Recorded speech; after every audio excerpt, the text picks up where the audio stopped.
Like, yeah, not very good. And I get it, art is kind of tough.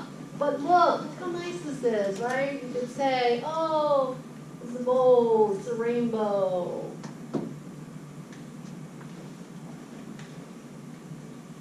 There's a green.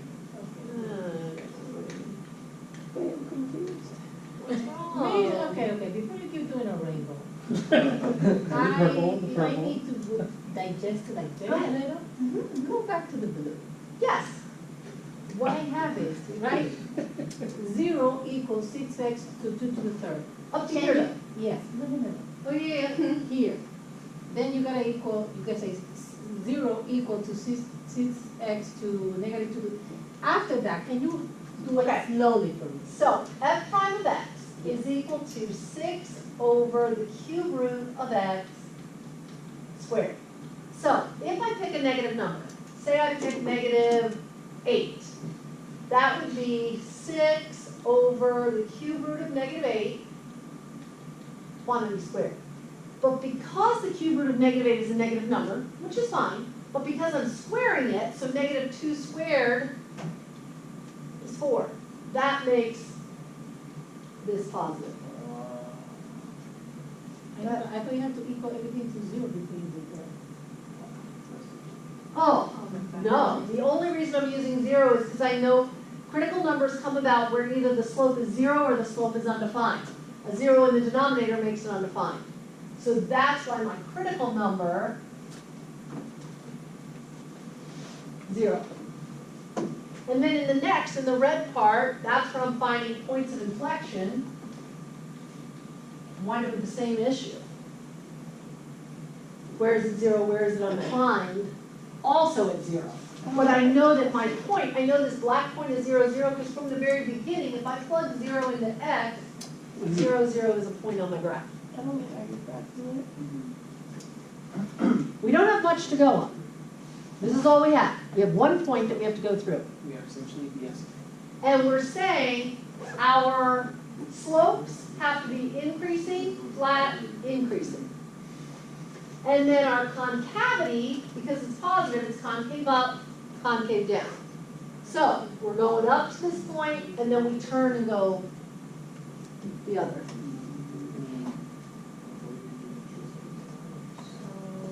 So that problem, you just know that Oh, I see. your slope is undefined.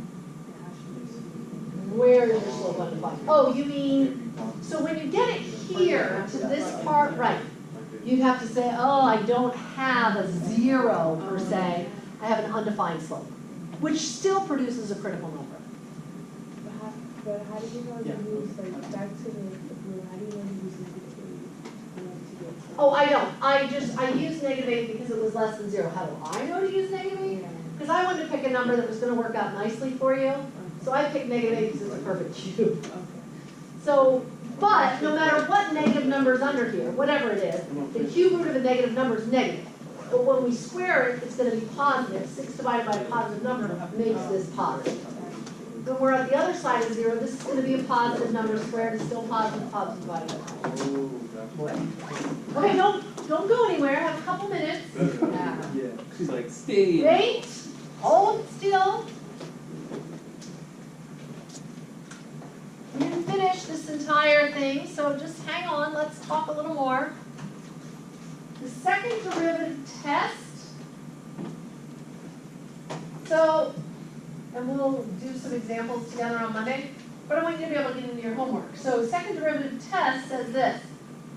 Determining whether a twice differentiable function has a relative max or a min of the critical number is merely a question of concavity. So, instead of you making the sign diagram here at the first derivative, you could tell it from here at the inflection point.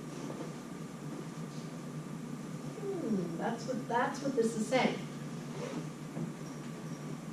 So, if it is concave up, so if it's positive at a critical number, you have a relative min, which you can see, right? Concave up, it's a bowl, so it's the bottom. Concave down at a critical number because you have a relative max.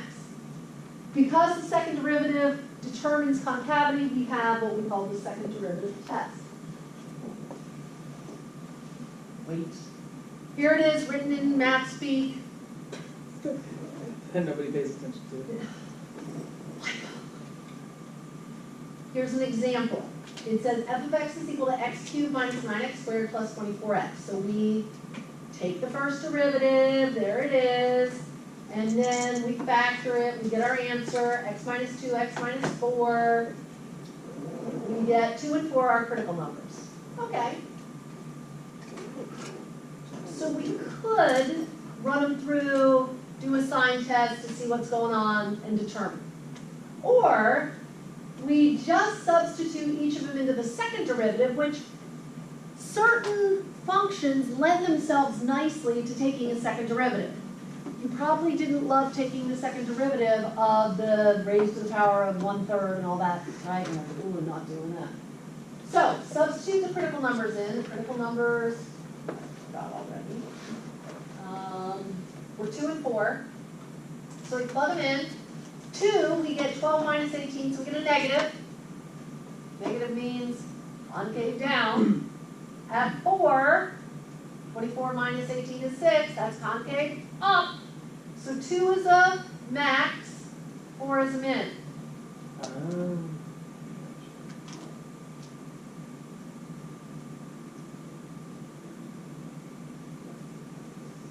Okay, you have to go home and digest this, I know.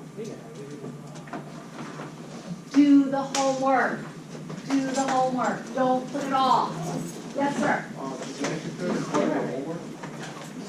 They always wind up on the homework grade, yes. Oh, yeah, 'cause I did everything, but I got like a 95, so it's probably from the extra credit, like the -5 points, right? Yeah, that makes sense. Did you get my little message? You asked me one and then you said never Oh, mind. yeah, but then there was another thing where I had like a 97 on the floor, all made to the grade. Oh, no, I know what happened. I'll show you in there. You know where the x's are at 0? Did you put equal to and those? I got all of them right. Like all across? Yeah, just take something that's what you added.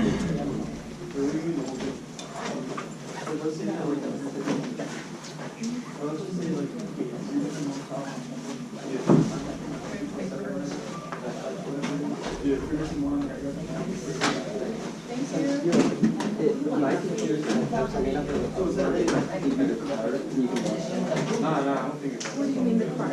I can give you the SD card. Yeah. Yeah, I know it is. Yeah, I'll give you the next week. So Did you do watch that it after after. it? If I can. But I might just jump on my brother's computer and do it there. Okay.